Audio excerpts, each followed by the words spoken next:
Hello everyone. हम लोग optics का 13th वीडियो स्टार्ट कर रहे हैं जिसमें हम लोग कर्व्ड सरफेस से रिफ्रैक्शन देखेंगे। तो देखिए, इसमें सबसे पहले कर्व्ड सरफेस मतलब कर्व्ड सरफेस कैसा भी हो सकता है। मेनली हम लोग स्फेरिकल सरफेस देख रहे हैं। यहाँ पर स्फेरिकल सरफेस देखिए हम कैसे लेंगे। कोई भी ऐसा स्फेरिकल सरफेस कोई स्फीयर से कट करके हम ऐसे बना सकते हैं। तो जैसे ये मैंने लिखा हुआ spherical refracting surface is a part of sphere, किसी स्फीयर का पार्ट होगा। और हम इसको बनाने के लिए कोई स्फीयर यूज कर सकते हैं या डायरेक्ट हम कोई ग्लास रॉड के एंड पे, जहाँ पे चीजें प्लेन रहती हैं, ग्लास रॉड के एंड पे कोई स्फीयर का पार्ट कट करके ज्वाइन कर दें, उसको किसी तरह से स्फेरिकल बना दें। तो वो ऐसे भी हो सकता है। ये ग्लास रॉड है, ये प्लेन वाले पार्ट पे हमने ऐसे कर्व कर दिया यहाँ पर। तो यहाँ पर एक सेकेंड रुकिएगा। देखिए, ये हमने यहाँ पे बाहर को कर्व कर दिया। इस प्लेन ग्लास रॉड का यहाँ पे पार्ट प्लेन रहेगा, तो एक कोई हेमिस्फीयर यहाँ लगा दिया। इसको अंदर को हमने कट करके स्फेरिकल बना दिया है। तो अब इसके आगे का इधर सारा ग्लास है, इधर एयर है। कोई भी रे आएगी तो यहाँ पे रिफ्रैक्ट होगी, ऐसे इधर आएगी तो वो भी रिफ्रैक्ट होगी। तो ये हमारा कॉन्वेक्स सरफेस होगा और ये कॉन्केव होगा ना। ये जो हमारा मीडियम है, ये ग्लास वाला मीडियम, इससे अगर बाहर को बाहर निकला हुआ है सरफेस तो हम उसको कॉन्वेक्स बोलेंगे। अगर मीडियम के साइड में ये कर्व है तो हम इसको कॉन्केव रिफ्रैक्टिंग सरफेस बोलेंगे। इसमें भी हम ऐसे ही नेमिंग यूज करते हैं। इसका जो सेंटर ऑफ कर्वेचर होगा सी होगा कुछ, और इसका जो ज्योमेट्रिकल सेंटर होगा वो पी होगा। तो पी जो होगा उसको हम पोल बोलेंगे, ज्योमेट्रिकल सेंटर को। ये सब वैसे ही है जैसे पीछे हमने स्फेरिकल मिरर के लिए देखा था। सी सेंटर ऑफ कर्वेचर हो गया, पी पोल हो गया। पी से सी को मिलाने वाली लाइन ये हमारा प्रिंसिपल एक्सिस होगा, और पी से सी तक की डिस्टेंस हमारी रेडियस होगी। प्रिंसिपल एक्सिस क्या है? Line joining pole and centre of curvature. फिर हम लोग नेक्स्ट देख रहे हैं, यहाँ पर जब इमेज बनानी होगी तो ऑब्जेक्ट डिस्टेंस और इमेज डिस्टेंस के बीच में रिलेशन क्या हो रहा होगा। तो इसके लिए मैंने एक कॉन्वेक्स स्फेरिकल सरफेस लिया है जिसके एक साइड में म्यू1 मीडियम है, दूसरे साइड में म्यू2 मीडियम है, और म्यू2 इज ग्रेटर देन म्यू1। एक मैंने ये कंडीशन ली। एक दूसरी कंडीशन ले ली जिसमें म्यू1 डेंसर है, म्यू2 रेयरर है। एक बार अंदर वाला मीडियम रेयरर लिया और एक बार डेंसर लिया, और दोनों सिचुएशन के लिए हम लोग देख रहे हैं। सपोज हमने एक ऑब्जेक्ट यहाँ रखा है, तो एक तो रे जो प्रिंसिपल एक्सिस के लॉन्ग जा रही होगी वो नॉर्मल इंसिडेंस है, तो वो सीधे निकल जाएगी।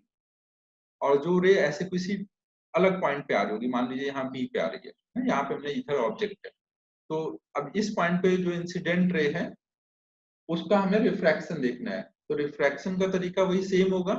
हम जिस पॉइंट पे रिफ्रैक्शन करा रहे हैं उस पॉइंट पे नॉर्मल ड्रॉ करेंगे। और स्फेरिकल सरफेस का नॉर्मल कैसे ड्रॉ करते हैं? सेंटर ऑफ कर्वेचर से उस पॉइंट को मिला देंगे, तो ये रेडियल जो लाइन आएगी आएगी नॉर्मल होगा, और ये एंगल ऑफ इंसिडेंस हो जाएगा। बाहर रेयरर मीडियम, अंदर डेंसर मीडियम। अब ये नॉर्मल के साथ ये क्या होगा? नॉर्मल की तरफ बेंड करेगी। नॉर्मल के साथ बाहर एंगल ज्यादा है, अंदर कम हो जाएगा, तो ये कुछ इधर को बेंड हो गई। तो बेंड होकर के ये यहाँ पे कट कर रही है, और एक रे सीधे आ रही थी यहाँ पर, तो ये दोनों यहाँ कट कर रहे हैं, तो हम बोलेंगे यहाँ पर इमेज। ये हमने कुछ एंगल ले लिया, ये एंगल अल्फा लिया है, ये बीटा और ये गामा, और ये परपेंडिकुलर डाला, ये पी डैश है। ये ध्यान रखिए कि ये जो बी पॉइंट है ये सब हम पैरेक्सियल रेज के लिए देख रहे हैं। पैरेक्सियल रेज मतलब जो प्रिंसिपल एक्सिस के एकदम क्लोज आ रहे होंगे, तो बी वाला पॉइंट एकदम यहाँ पर होगा। तो मतलब पी डैश जब हम परपेंडिकुलर डालेंगे तो एकदम पी पे ही आएगा है। ये समझाने के लिए डायग्राम में ऐसा लिया गया है, लेकिन आपको ध्यान रखना है कि B is very close to P.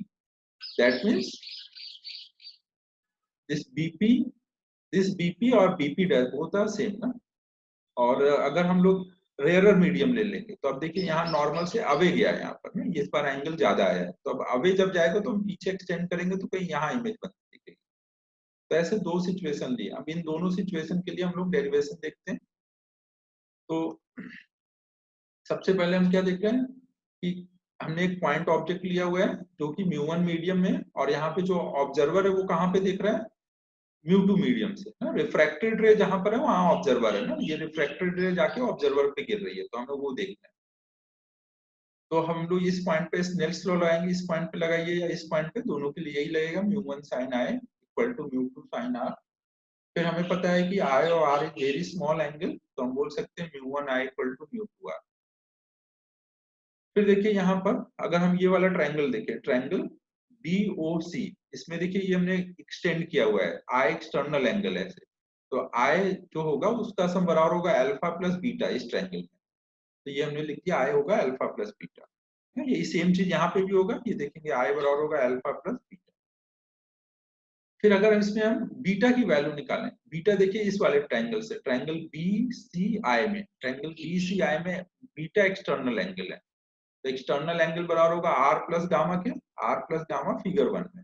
और अगर दूसरे फिगर में देखेंगे तो आर एक्सटर्नल एंगल है BIC में, तो आर बराबर होगा गामा प्लस बीटा, तो उससे हम बीटा निकालेंगे तो वो आ जाएगा आर माइनस गामा। ये फिगर 2 से आप लिख के आराम से कर सकते हैं।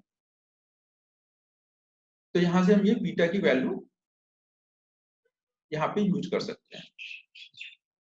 तो अब हमने देखिए यहाँ पर आई की जगह अल्फा प्लस बीटा डाल दिया इस वाले इक्वेशन में, μ1i, तो आई की जगह alpha plus beta, μ2r, are की जगह हमने डाला इससे बीटा माइनस गामा और इससे बीटा प्लस गामा, तो ये हमने माइनस प्लस, फिगर 1 में माइनस है और फिगर 2 में प्लस है, तो ये माइनस प्लस दोनों ऑप्शन लिखे हुए हैं।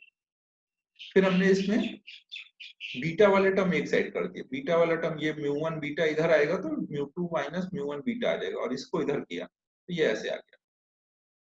अब इसमें देखिए क्या है, अल्फा बीटा गामा, उनकी वैल्यू जैसे हमने पहली बार डिराइव किया था मिरर फॉर्मूला, वैसे डिराइव कर लेंगे। अल्फा टैन अल्फा को हम लोग ये अल्फा को लिख सकते हैं टैन अल्फा, टैन अल्फा क्या होगा बीपी अपॉन में ओपी, पी लिखिए है पी डैश सेम चीज है ना, ऐसे गामा लिखेंगे तो बीपी अपॉन में आईपी, और बीटा लिखेंगे तो बीपी अपॉन में बीसी। ये लिख नहीं रहा हूँ क्योंकि स्फेरिकल मिरर के टाइम एक बार सब लिख चुका था ऐसे, तो ऐसे लिख दूंगा और फिर सब में ऊपर बीपी आएगा तो वो कॉमन होके कट जाएगा, तो अब केवल क्या रह जाएगा, यहाँ पे यही हम लोग लिख रहे हैं, पहले अल्फा को टैन अल्फा, बीटा को टैन बीटा, गामा को टैन गामा, अब इनकी वैल्यू डाल देंगे। तो ये हमारा वही इक्वेशन है जो अभी प्रीवियस लिखा हुआ था, अल्फा की जगह टैन अल्फा लिख दिया गया है, गामा की जगह टैन गामा और बीटा की जगह टैन बीटा, और अब हमने यहाँ पे वैल्यू डाल दी, तो हर जगह से ऊपर से बीपी कॉमन होके कट गया है, नीचे अब ये रह जाएगा। अब देखिए इनको अगर हम साइन के साथ लिखें, तो अगर हम लोग ऑब्जेक्ट की डिस्टेंस देखेंगे तो वो तो माइनस पी डैश वो ही होगा, पी डैश या पी ए की चीज है, लेकिन अगर हम इमेज की डिस्टेंस देखें तो फर्स्ट फिगर में इमेज ग्लास के अंदर था तो इसलिए वो प्लस में था, जबकि सेकेंड इमेज में वो ग्लास के बाहर था इसलिए वो माइनस में है, और आर दोनों के लिए ग्लास के अंदर आएगा इसलिए वो प्लस में है, इंसिडेंट रे के डायरेक्शन में। तो इन सारी वैल्यू को आप साइन के साथ डालेंगे, एक बार आप फिगर 1 के लिए वैल्यू डालिए, एक बार फिगर 2 के लिए, तो दोनों के लिए जब आप डालेंगे तो आप देखेंगे कि ये सेम रिलेशन आएगा। तो अब हमें दोनों फिगर के लिए अलग अलग फॉर्मूला बनाने की जरूरत नहीं है, ये एक फॉर्मूला हम ध्यान रखेंगे, और इसमें ध्यान रखना है जो ऑब्जेक्ट डिस्टेंस होगी, इमेज डिस्टेंस और रेडियस सबको साइन के साथ डालना है, इंसिडेंट रे के डायरेक्शन में प्लस लेना है, इंसिडेंट रे के अपोजिट माइनस लेना है। μ2 by b minus μ1 by u equal to μ2 minus μ1 by r, ये हमारा कर्व सरफेस से रिफ्रैक्शन के लिए फॉर्मूला हो गया। यहाँ पे चीजों को साइन के साथ डालना है।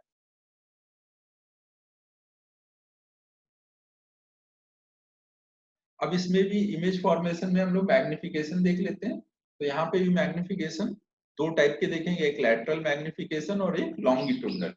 लैटरल मतलब height of image over height of object का रेशियो, ये सब पीछे हमने एक बार किया हुआ है ना, वही सेम चीजें करेंगे। और लीनियर या लॉन्गिट्यूडनल मैग्निफिकेशन मतलब length of image over length of object. तो पहले लैटरल देखते हैं, मान लीजिए हमने एक ऐसा रिफ्रैक्टिंग रीजन लिया कर्व, यहाँ पे ऑब्जेक्ट है तो उसकी हमें इमेज बनानी है, तो एक रे तो हम सीधे ऐसे ए के लिए लेके आएंगे, ए पॉइंट यहाँ प्रिंसिपल एक्सिस पे है तो उसकी इमेज इसी ए पे ही आएगी, प्रिंसिपल एक्सिस पे ए डैश पे। और बी से आने वाली रे अगर हम ऐसे लेके आए तो आफ्टर रिफ्रैक्शन कुछ ऐसे जा रही होगी, नॉर्मल की तरफ बेंड करा दिया है, कोई भी एक केस लेके हम सॉल्व कर रहे हैं, तो ऐसे बेंड करा दिया, तो अब ये ए डैश के ऊपर यहाँ पे कहीं इमेज आ रही होगी, हमने यहाँ पे एक ही रे ली हुई है, आप एक से ज्यादा रे ले सकते हैं, कोई ऐसे रे लेके आइए फिर वो रिफ्रैक्ट करा के लाइए तो यही कट कर रही होगी। तो एक रे हमने दिखाया कि जो आ रही होगी बी से, तो इमेज के भी बी डैश से जा रही होगी वो रे। तो अब हमें इस पॉइंट पे स्नेल्स लॉ लगा सकते हैं, और हमें चाहिए क्या, हाइट ऑफ इमेज मतलब A dash B dash upon height of object. तो हम यहाँ पर मैग्निफिकेशन चाहिए तो ये, और इसका यहाँ पे देखिए साइन क्या होगा, ये नीचे को है इसलिए माइनस, और y पॉजिटिव y एक्सिस के लॉन्ग प्लस में, नेगेटिव y एक्सिस के लॉन्ग माइनस। अब देखिए ये अगर हम स्नेल्स लॉ लगाएं तो हमें पता है कि μ1 इंटू साइन आई, μ1 अगर इधर ले आए तो μ1 इंटू साइन आई बराबर μ2 इंटू साइन आर, तो उससे ये लिखा हुआ है। अब r और i बहुत छोटे हैं तो उसी को हमने ऐसे tan i tan r लिख दिया, तो ये हो गया। अब इनकी tan i tan r की हम वैल्यू डाल देंगे, tan i की जगह क्या लिखेंगे ab अपॉन ap, और tan r की जगह a dash b dash upon p a dash. और देखिए tan i tan r में हमें साइन डालने की जरूरत नहीं है, tan थीटा लगाने में, ट्रायंगल में tan थीटा sin थीटा लगाने में हम थोड़ी साइन डालते हैं, उसमें बस मैग्नीट्यूड लिखना होता है, तो यहाँ मैग्नीट्यूड के साथ डाल देंगे। ये डाल दिया तो pa और pa डैश, ये हमारी pa क्या होगा, ये ऑब्जेक्ट डिस्टेंस होगी, pa डैश इमेज डिस्टेंस है, तो ये आ जाएगी। अब हमें चाहिए क्या, यहाँ से हम A B dash upon A B की वैल्यू निकालेंगे, और उसको हम यहाँ पे डाल देंगे माइनस साइन के साथ में, तो ये माइनस साइन के साथ डाल दिया। यहाँ से देखिए रेशियो निकालेंगे तो यहाँ कोई माइनस नहीं है तो ये प्लस में आएगा, फिर यहाँ जब डालेंगे तो फाइनल रिजल्ट माइनस में ये पूरा आया हुआ है। अब इसमें पी ए डैश और पी ए की वैल्यू डालेंगे। अब देखिए पी ए क्या है, ऑब्जेक्ट डिस्टेंस है, तो हम यू इक्वल टू क्या लिखेंगे माइनस पी ए, और b equal to plus p a dash, तो यहाँ पे वो डालेंगे। अब जब वो डालेंगे तो यहाँ पे प्लस बी आएगा, यहाँ माइनस यू, तो माइनस यू से ये कट जाएगा, तो ये m इक्वल टू आ जाएगा v by you mu two by mu one. ठीक है, क्लियर सभी को? तो ये हमारा मैग्निफिकेशन का फॉर्मूला हो जाएगा। तो ये हमारा लैटरल मैग्निफिकेशन का फॉर्मूला हो गया, जिसको हमें याद रखना है। पीछे देखिए हमारा क्या होता था, v बाई यू हम लोग फॉर्मूला लगाते थे, minus v by you mirror के लिए, तो यहाँ पे अब देखिए क्या हो जाएगा, v बाई यू टाइप ही रहेगा, लेकिन v को डिवाइड कर लेना है म्यू टू से, रिफ्रैक्टेड रे वाले मीडियम से, और u को डिवाइड कर लेना है इंसिडेंट रे वाले मीडियम से। तो हम ऐसे ध्यान रख सकते हैं, v by mu two upon u by mu one, v by you type की फॉर्मूला है। या आप इसको म्यू वन ऊपर ले आइए, म्यू टू नीचे ले आइए, और ऐसे भी लिख सकते हैं, इसको हम ऐसे भी लिख सकते हैं।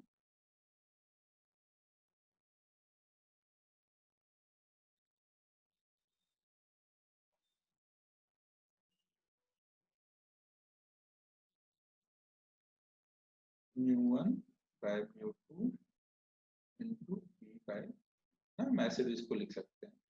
तो आप देख लीजिए जो इजी पड़े आपको वैसे याद रखिए।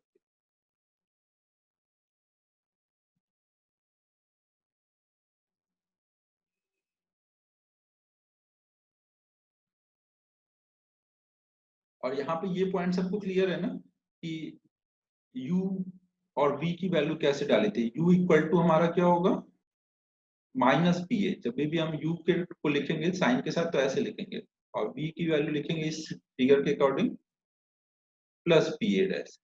तो इससे हमने पी ए की वैल्यू निकाली, पी ए कितना आ जाएगा माइनस यू, और पी ए डैश कितना आ जाएगा प्लस पी, और ये दोनों वैल्यू मैंने यहाँ पे डाल दी है, इस वाली जगह पे डाल दी है, तो उससे हमारा ये वैल्यू डालने के बाद ये रिलेशन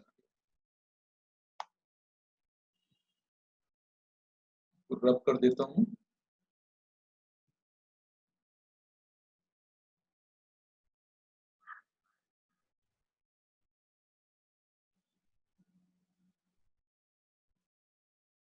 अब हम लोग नेक्स्ट देख रहे हैं लॉन्गिट्यूडनल मैग्निफिकेशन, मतलब लीनियर मैग्निफिकेशन, जिसमें क्या होगा, दो केसेस होंगे, अगर ऑब्जेक्ट बहुत छोटा है या फिर ऑब्जेक्ट का साइज नॉर्मल है।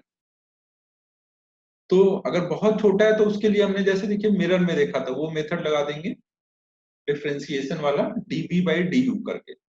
u डिस्टेंस पे du लेंथ को ऑब्जेक्ट मानेंगे, और v डिस्टेंस पे dv लेंथ जो होगा वो बोलेंगे इमेज की लेंथ है, तो dv बाई du हमारा मैग्निफिकेशन हो जाएगा। और यहाँ पर मैग्निफिकेशन जो होगा लीनियर वाला वो दो होगा, length of image over length of object लगाना है, तो इसको हम दो टाइप से लगाएंगे।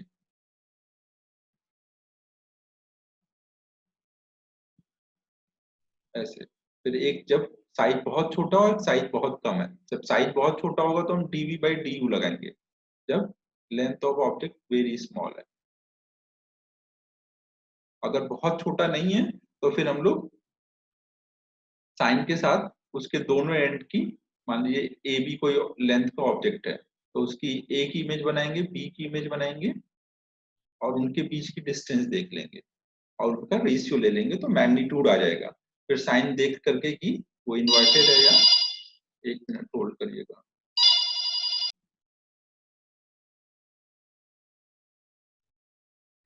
तो हम ऐसे करके लॉन्गिट्यूडनल मैग्निफिकेशन निकालेंगे, length of image over length of object. तो अभी इस वाले केस के लिए तो कुछ बताने की जरूरत है नहीं, आपको इमेज बनाना है बस, और दोनों एंड की इमेज बना के बीच की डिस्टेंस निकालनी है, तो वो लेंथ ऑफ इमेज हो जाएगी, और ऑब्जेक्ट की लेंथ गिवन होगी, तो उससे हम लोग रेशियो देख लेंगे। फिर साइन देख लेंगे कि इन्वर्टेड है या सेम साइड का बना हुआ है, उसके अकॉर्डिंग साइन लिख देंगे, और ये वाला केस हम लोग डिराइव कर लेते हैं। तो डिराइव करने में देखिए क्या है, ये वाला पार्ट देखिए सेम सेम वैसा ही है ना, जैसा हमने मिरर के लिए देखा था, ये भी वैसे ही सेम है। तो हम यहाँ पे देखिए डिराइव करने के लिए क्या करेंगे, हम लोग ये कोई एक सिचुएशन ले लेते हैं, इसको अभी रब कर लेते हैं।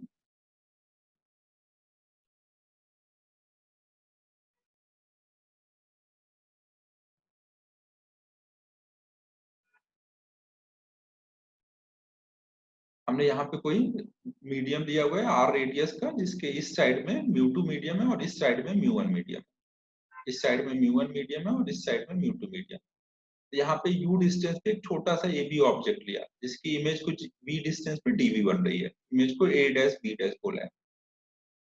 तो ऑब्जेक्ट लेंथ को du बोल देंगे, इमेज की लेंथ को dv बोल देंगे। तो हमें dv बाई du निकालना है, तो हम रिलेशन लिख लेंगे mu two by v minus mu one by r minus mu one by u equal to mu two minus mu one by r। ये हमारा इमेज बनाने के लिए रिलेशन है। अब इसमें देखिए, अगर हम किसी अननोन के रिस्पेक्ट में डिफरेंशिएट करें, तो u चेंज होगा तो v चेंज होगा, ये पार्ट चेंज नहीं होगा। तो डिफरेंशिएशन जब करेंगे तो इसमें इधर का पार्ट जीरो हो जाएगा, म्यू2 बाहर जाएगा, 1/v का differentiation minus 1/v square dv by dx, minus mu one बाहर जाएगा, 1/u का minus 1/u square du by dx equal to zero आ जाएगा। फिर dx को कॉमन कर देंगे, और v वाले टर्म को इधर रहने दिया, u वाले टर्म को इधर, तो ये ऐसा कुछ आ जाएगा। अब dv बाई du की यहाँ से वैल्यू निकालें, dv बाई du की वैल्यू आ गई mu one by mu two v square by u square. तो अब ये हमारा क्या हो जाएगा, ये देखिए, ये एक सेकेंड, ये वाला जो पार्ट है ये गलत है, ये हमारा v बाई u जो मैग्निफिकेशन ट्रांसवर्स है वो यहाँ नहीं है ना, लेटरल मैग्निफिकेशन जो आया है हमारा वो मिरर में आया था माइनस v बाई u, यहाँ पे क्या आया है,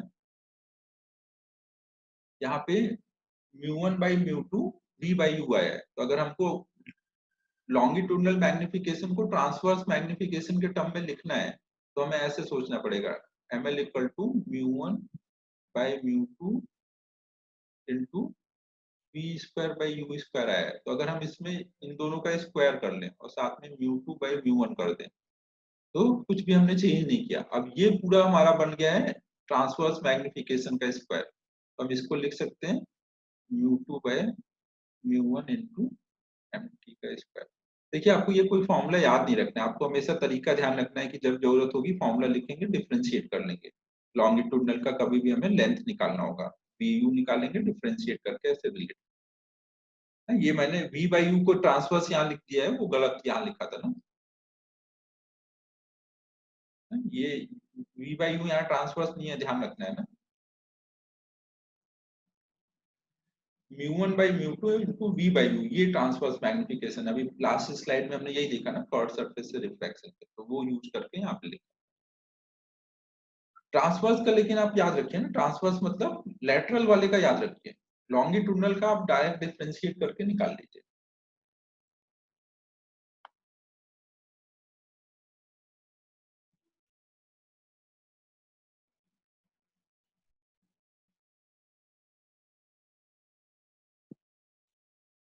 अब हम लोग नेक्स्ट देख रहे हैं,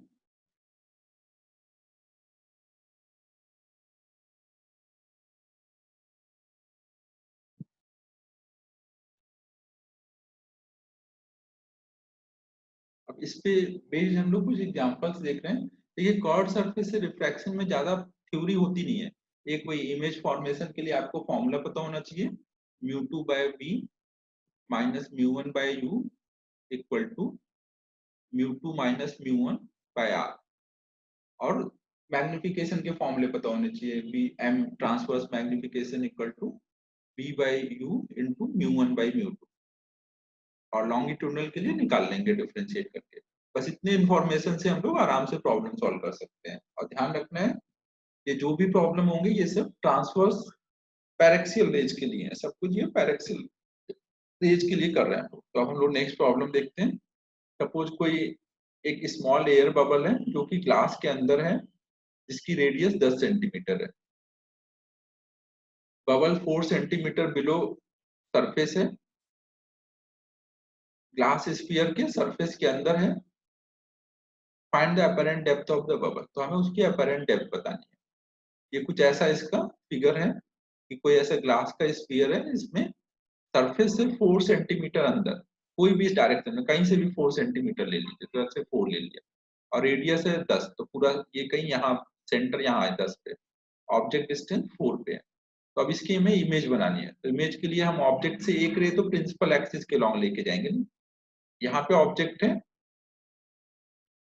ये इसका पोल हो जाएगा। ऐसे रे लेके जाएंगे तो जो नॉर्मल निकलेगी रे, ये जो ऑब्जेक्ट से रे आ रही होगी ऐसे नॉर्मल के लॉन्ग, ये तो सीधे निकल जाएगी।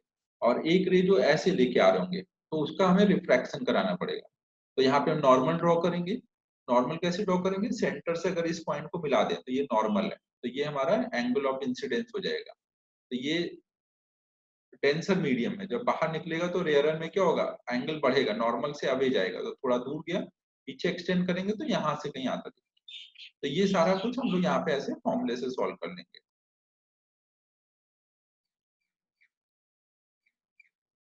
यहाँ पे यही है, ऑब्जर्वर को इमेज कब दिखेगी, ये देखिए दिखाने के लिए मैंने इतनी दूर रे लेके गया हूँ, रे एकदम यहाँ क्लोज से आ रहा है ना।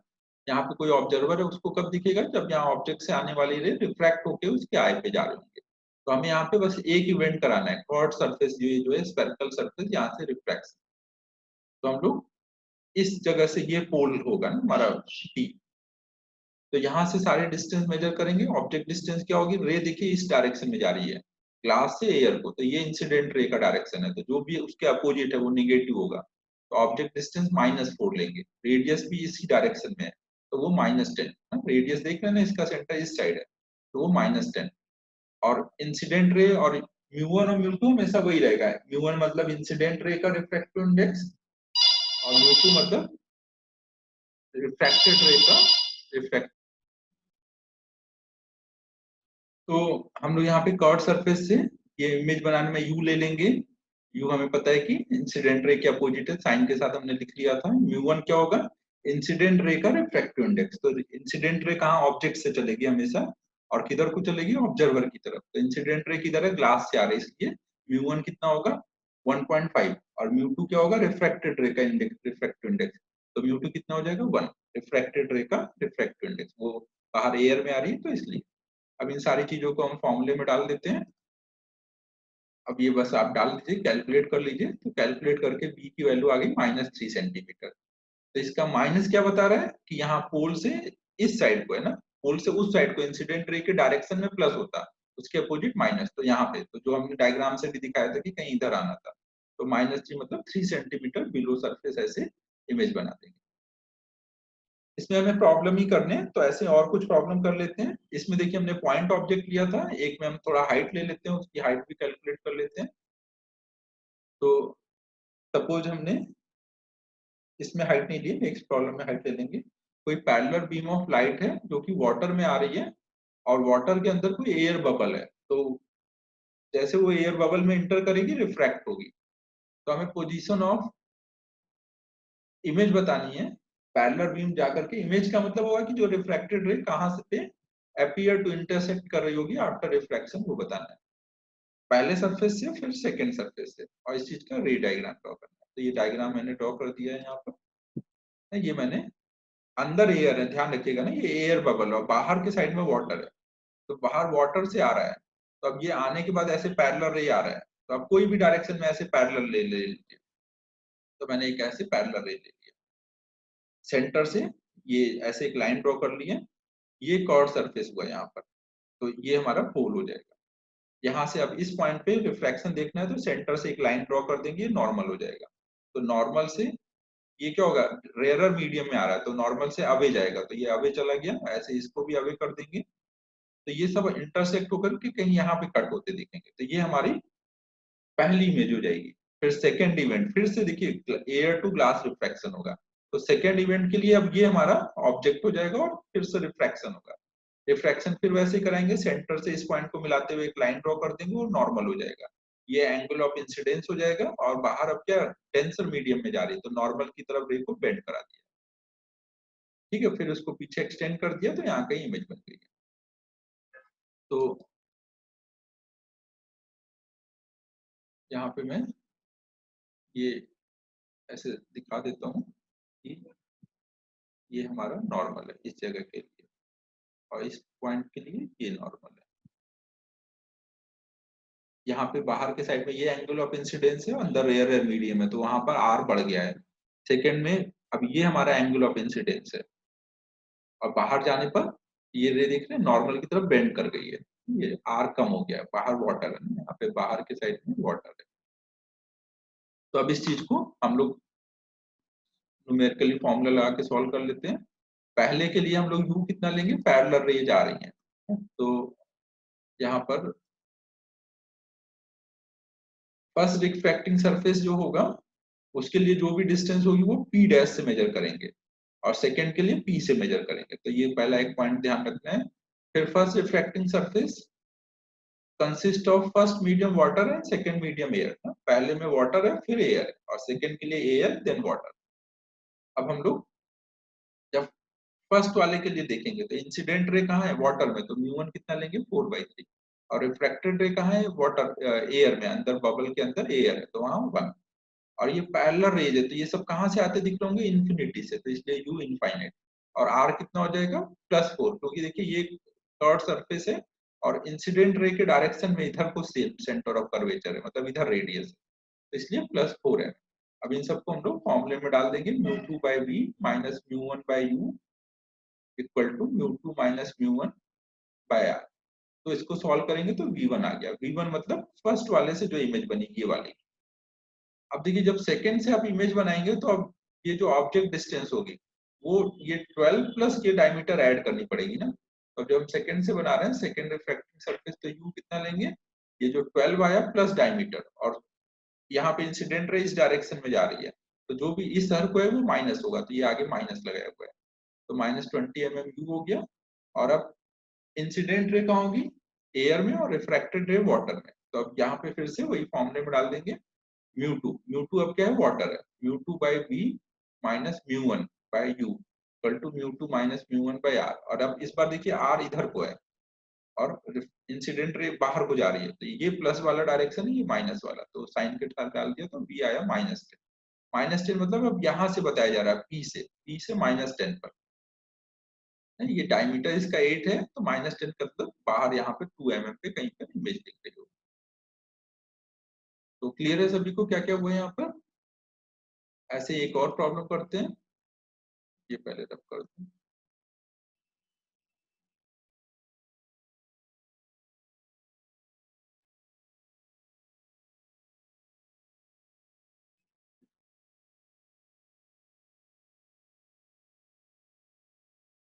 नेक्स्ट अब हम लोग देख रहे हैं, find position size and nature of image for the situation shown in figure. ये कुछ सिचुएशन शो की गई है जिसमें ये अंदर कोई स्फीयर है जो जिसका रिफ्रैक्टिव इंडेक्स 2 है, और यहाँ पे एक 1 mm का ऑब्जेक्ट रखा हुआ है, ऑब्जर्वर यहाँ बाहर है, तो यहाँ पे अब रे किधर से किधर आएगी, ऑब्जेक्ट से ऑब्जर्वर की तरफ, ऐसे बाहर को रे आएगी, रिफ्रैक्ट होकर ऑब्जर्वर के पास आएगी, इस तरफ बाहर को ऑब्जर्वर है ना। तो अब इस चीज को रे डायग्राम में दिखाएंगे, एक रे ऐसे पैरेलल लेके आएंगे, एक रे हमने जैसे यहाँ से ऐसे पैरेलल लेके आए और यहाँ से सेंटर से ऐसे लाइन ड्रॉ कर दी, तो ये नॉर्मल हो गया, और ये हमारा एंगल ऑफ इंसिडेंस हो जाएगा, और ये एंगल ऑफ रिफ्रैक्शन, बाहर रेयरर मीडियम है तो नॉर्मल से अवे लेके गए, फिर एक हम यहाँ पे लेके आए, तो ये भी नॉर्मल है, ये जो लाइन है प्रिंसिपल एक्सिस वाली, ये एंगल ऑफ इंसिडेंस हो गया, तो अभी ये हमारा एंगल ऑफ रिफ्रैक्शन हो जाएगा नॉर्मल से अवे, और इन दोनों को पीछे एक्सटेंड किया तो कहीं यहाँ इमेज बनती दिख रही है। इधर ऑब्जर्वर है ना, इस साइड में ऑब्जर्वर यहाँ रखा, मतलब यहीं पे रे आनी चाहिए ऐसा नहीं, मतलब इस साइड ऑब्जर्वर है, इसका ये मतलब। तो हमें अब इस चीज को रे डायग्राम में हमने दिखा लिया। अब हमें इमेज बनानी है, तो म्यू1 क्या लेंगे, इंसिडेंट रे, ये सेकेंड वाला म्यू इक्वल टू 2 जो मीडियम है ग्लास वाला वो है। अब बाहर एयर, म्यू2 क्या होगा 1, क्योंकि रिफ्रैक्टेड रे एयर में आ रही है, तो ये वैल्यू यहाँ डाल देंगे। यू -30 लेंगे, इस जगह से रिफ्रैक्शन हो रहा है तो ऐसे कैलकुलेट करेंगे, ये -30 दिया है। रेडियस ऑफ कर्वेचर वो भी क्या है, इंसिडेंट रे के अपोजिट है, इंसिडेंट रे ऐसे बाहर को आ रही है और ये आर अपोजिट में है, तो इसलिए -n1 मतलब इंसिडेंट रे का मीडियम, तो वो कितना है 2, और n2 मतलब रिफ्रैक्टेड रे का मीडियम, तो वो 1। म्यू1 म्यू2 या n1 n2 दोनों यूज करते हैं रिफ्रैक्टिव इंडेक्स के लिए। तो अब ये सारी वैल्यू हम लोग फॉर्मूले में डाल देंगे, वही सेम फॉर्मूला μ2/b या फिर n2/b minus n1/u equal to n2 minus n1/r। ये सारी वैल्यू डालिए, साइन के साथ लिखी हुई है, कैलकुलेट किया तो -60, तो इस सरफेस से -60 कहीं यहाँ पे इमेज दिख रहा होगा। फिर इसकी हमें इमेज की हाइट निकालनी है, तो ऑब्जेक्ट की हाइट 1 mm है। अगर हम मैग्निफिकेशन निकालें, मैग्निफिकेशन क्या होगा, height of image h2 by height of image h1, तो ये देखिए कितना हो जाएगा n1/n2 v/u। यहाँ पे अब ये वैल्यू डाल देंगे साइन के साथ सब कुछ, तो प्लस में आया, प्लस का मतलब है कि इमेज जो बनी है वो इरेक्ट बनी है, और 4 का मतलब है कि 4 टाइम्स साइज में बड़ी होके बनी है। तो इसका मतलब अगर ये 1 mm है तो 4 mm की इमेज बनेगी, तो यहाँ h1 की वैल्यू हम 1 mm डाल देंगे, तो h2 की वैल्यू आ जाएगी हमें 4 mm। ठीक है, क्लियर है सभी को। कॉर्ड सरफेस रिफ्रैक्शन एकदम आसान है, एक ही फॉर्मूला है, एक इमेज बनाने का और एक मैग्निफिकेशन का, यही यूज करना होता है। और कुछ प्रॉब्लम देख लेते हैं। यहाँ पे एक hemispherical paper weight contains a small fancy fish of size 2 cm on its axis of symmetry at a distance 3 cm from the plane surface. What is the size of the fish as seen by the observer looking from the top along the axis of the symmetry of the paper weight?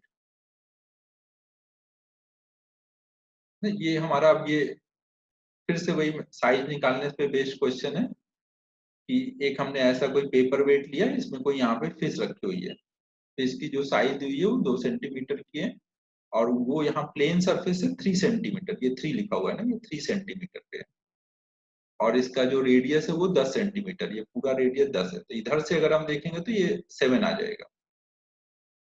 तो अब इसकी image बनानी, जैसे हमने पिछला problem एकदम same ऐसा किया है, एक रे सीधे लेके आएंगे, एक यहाँ से लेके आएंगे, रिफ्रैक्ट करा देंगे, और ये सब कहीं यहाँ कट कर रहे होंगे।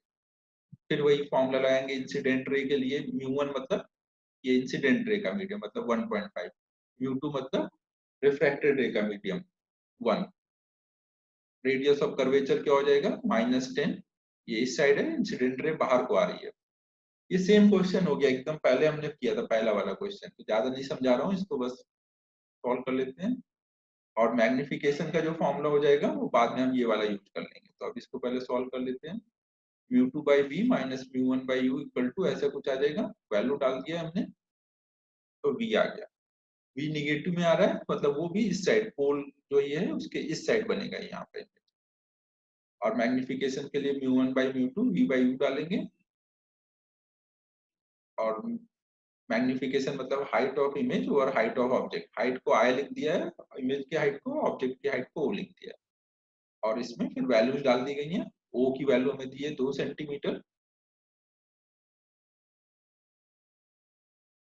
तो उसका यूज करके हमने ऐसे इमेज की हाइट निकाली। यहाँ ध्यान रखिए हाइट की बात चल रही है ना, लेंथ की बात नहीं है, हाइट है ना।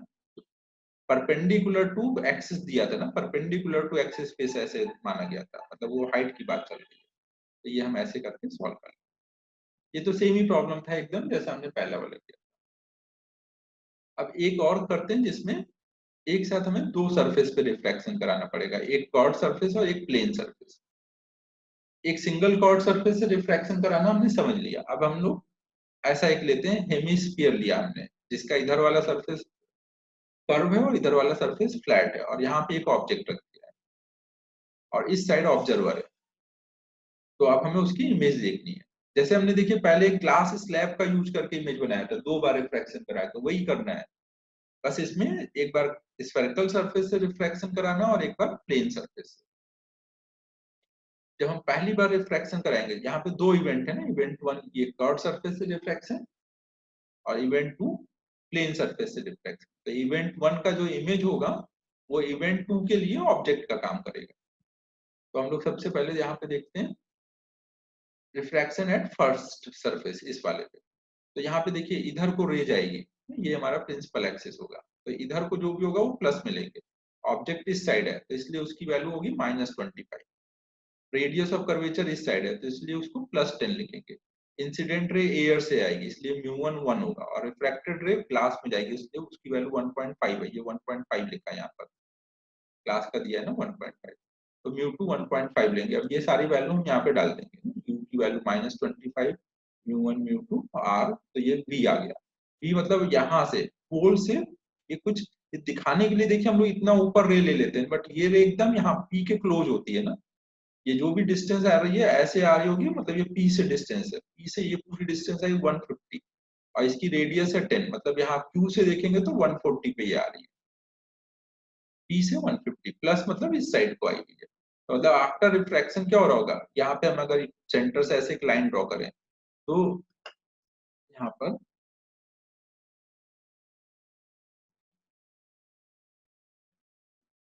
रिफ्रैक्शन में ऐसे अगर हम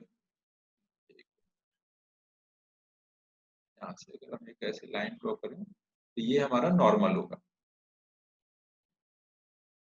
ये हमारा एंगल ऑफ इंसिडेंस है और डेंसर मीडियम में आ रही है इसलिए आफ्टर रिफ्रैक्शन नॉर्मल की तरफ रे बेंड हो गई है।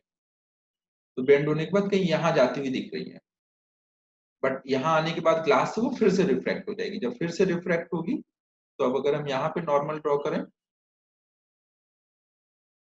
तो अब ये एंगल ऑफ इंसिडेंस होगा और बाहर एरर मीडियम है तो इसलिए नॉर्मल से ये अवे हटेगी, तो ये हमारा नॉर्मल से अवे चली गई।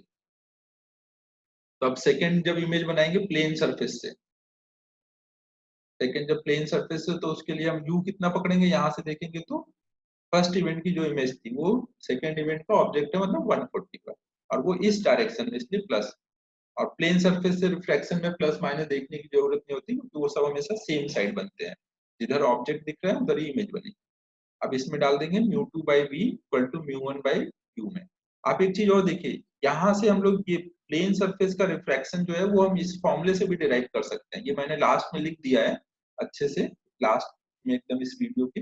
अभी एक चीज देख लीजिए, आर को अगर मैं इनफाइनाइट डाल दूं ये प्लेन सरफेस के लिए तो क्या आ जाएगा, μ2/v=μ1/u, ये 0 हो जाएगा। तो हमने प्लेन सरफेस का फॉर्मूला देखा था वही फॉर्मूला है, यहाँ से डिराइव कर सकते हैं। तो यहाँ पे हम प्लेन सरफेस से रिफ्रैक्शन में हम लोग कर लेंगे कि हमने ये 2 पे कन्वर्ज हो रहा है ये रे, वो लिख दिया है 2 से 140 पर, 2 से 140 पे ये पहले वाले रिफ्रैक्शन के बाद कन्वर्ज हो रहा है।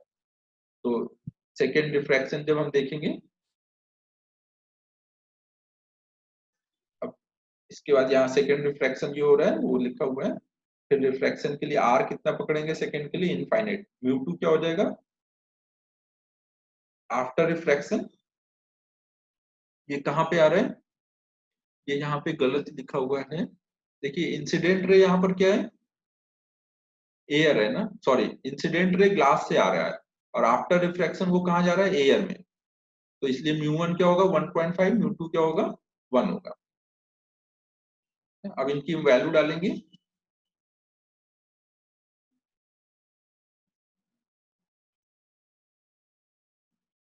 यहाँ पे डाल दिया है।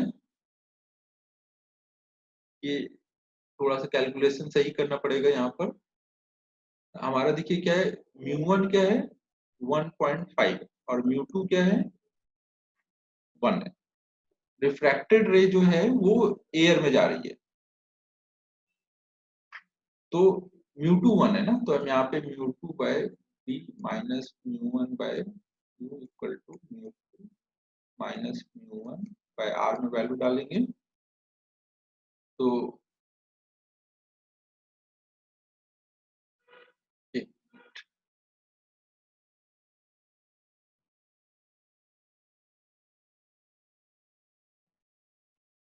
तो जब हम लोग ये वैल्यू डाल देंगे μ2 1 बाय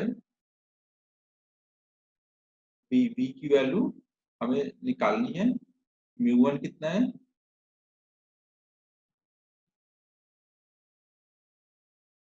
एक्चुअल में यहाँ पे सब कुछ सही सॉल्व किया गया है, यहाँ पे सब कुछ सही सॉल्व किया गया है, उसमें फॉर्मूले में μ1 μ2 उल्टा ले लिया गया है। हम बस फॉर्मूले को चेंज कर लेते हैं ना, μ2 बाई बी फॉर्मूला होता है, तो उसमें फॉर्मूले में मीडियम का रिफ्रैक्टिव इंडेक्स के सिंबल के टर्म में लिख दिया गया है। ये हमारा μ2 है और ये μ1 है, उनकी वैल्यू μ2 देखिए 1 ही डाला गया है, वो एक्चुअल में सिंबल में बस वो थोड़ा सा उल्टा लिखा हुआ है, उन्होंने सिंबल चेंज कर दिया था। तो μ2 1 है, μ1 1.5 है, वैल्यू डाल दी गई है u की वैल्यू प्लस में, तो ये हमारा सॉल्व हो गया।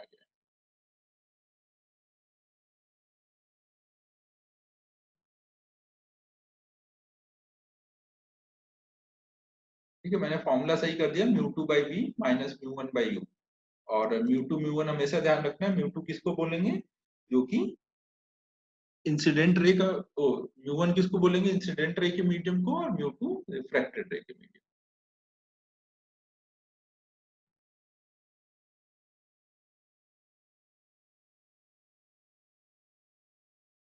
फिर हम लोग और ऐसे एक प्रॉब्लम कर लेते हैं, जिसमें देखिए हमने क्या किया, एक ग्लास स्फीयर लिया हुआ है, जिसका एक साइड हमने सिल्वर्ड कर दिया, एक साइड नॉर्मल कर्व है और एक साइड सिल्वर्ड कर दिया गया है, और फिर उसके प्रिंसिपल एक्सिस पे 40 सेंटीमीटर पे ऐसे एक ऑब्जेक्ट रख दिया है, मतलब डायमीटर के लॉन्ग एक प्रिंसिपल एक्सिस बनाई है, उस पे 40 पर ऑब्जेक्ट रखा गया from silvered surface of the sphere of the circle में, find the location of final image है, कुछ ऐसा देखिए डायग्राम बन रहा होगा, ऐसा कुछ है ना, ये सिल्वर्ड सरफेस से अनसिल्वर्ड सरफेस, सॉरी अनसिल्वर्ड सरफेस से 40 सेंटीमीटर पे ऑब्जेक्ट है।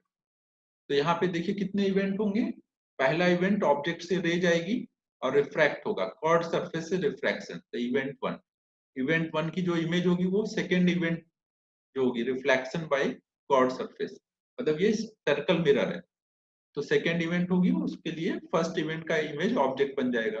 फिर अब ये रे बाहर आ रही होगी, तो जो सेकेंड इमेज की जो इमेज है वो थर्ड इवेंट फिर से रिफ्रैक्शन होगा, उसके लिए ऑब्जेक्ट का काम करेगी। तो तीन चीजें करानी है, रिफ्रैक्शन, रिफ्लेक्शन और फिर से रिफ्रैक्शन। तो इनको हम लोग सॉल्व कर लेते हैं। पहला जब हम रिफ्रैक्शन देखेंगे तो इंसिडेंट रे एयर से आ रही है, तो μ1 कितना लिखेंगे 1, और μ2 कितना लिखेंगे 3/2, आर की वैल्यू +20 होगी और यू की वैल्यू -40, यहाँ से देखेंगे सब तो ये -40, आर इस साइड है इसलिए प्लस में लिखेंगे, और फॉर्मूले में वैल्यू डाल देंगे तो v आ गया इनफाइनाइट, मतलब आफ्टर फर्स्ट रिफ्लेक्शन ये पैरेलल टू प्रिंसिपल एक्सिस हो गई है, ये पैरेलल टू प्रिंसिपल एक्सिस जा रही है, तो फिर ये मिरर के रिफ्लेक्शन के बाद कहाँ से पास करेगी, फोकस से, तो ये फोकस से फिर आती दिख रही है, तो रिफ्लेक्शन के बाद तो यहाँ पे यही चीज लिख दी है कि light rays now become parallel and then incident on the spherical mirror forms its image on its focus, f is at 10 centimetre from p, तो अब इस तरह से मिरर ने इसकी इमेज कहाँ बनाई, फोकस पे, मतलब यहाँ 10 पे। अब देखिए ये हमारी टोटल डिस्टेंस यहाँ से देखेंगे पॉइंट P की, तो कितनी है, रेडियस 20 है, मतलब ये डायमीटर 40 है, और इमेज यहाँ पे बनी 10 पे, तो मतलब अगर हम यहाँ से देखें तो 30 पे बनी है। सेकेंड सरफेस से रिफ्रैक्शन में अब जो ये यहाँ पे इमेज बनी है वो ऑब्जेक्ट का काम करेगी, तो यू कितना पकड़ेंगे इस बार, 30 पकड़ेंगे, यू कितना हो जाएगा 30, और देखिए रे अब इस बार बाहर को आ रही होगी, ग्लास टू एयर, तो ये अपोजिट में आएगा ऑब्जेक्ट जो होगा यहाँ पर, तो इसलिए उसको माइनस में लिखेंगे, और इंसिडेंट रे इस बार कहाँ पर है, ग्लास में, इसलिए μ1 की वैल्यू 3/2, और रिफ्रैक्टेड रे कहाँ पर है, एयर में, इसलिए μ2 की वैल्यू 1, μ1 और μ2 ये लिख दिया। अब इन सब की वैल्यू हम यहाँ से फिर से रिफ्लेक्शन वाले फॉर्मूले में डाल देंगे, μ2 by v minus μ1 by r में, तो इससे v की वैल्यू -40 आई, -40 मतलब पीछे पोल पे ही आ गई है, ये देख रहे हैं यहाँ से -40 मतलब यहाँ पर पोल पे इमेज बनी है फाइनल, यहाँ से रे जो आ रही होंगी सब आफ्टर रिफ्लेक्शन यहाँ से आती दिख रही। रे डायग्राम से देखिए आप हर एक चीज नहीं उतना क्लियरली बना सकते हैं, कैलकुलेट नहीं कर सकते, एक बार आंसर पता है तो आप उसके अकॉर्डिंग समझ सकते हैं कि कुछ ऐसे हुआ होगा रिफ्रैक्शन में, यहाँ से फिर आगे ऐसे दिख रहा होगा।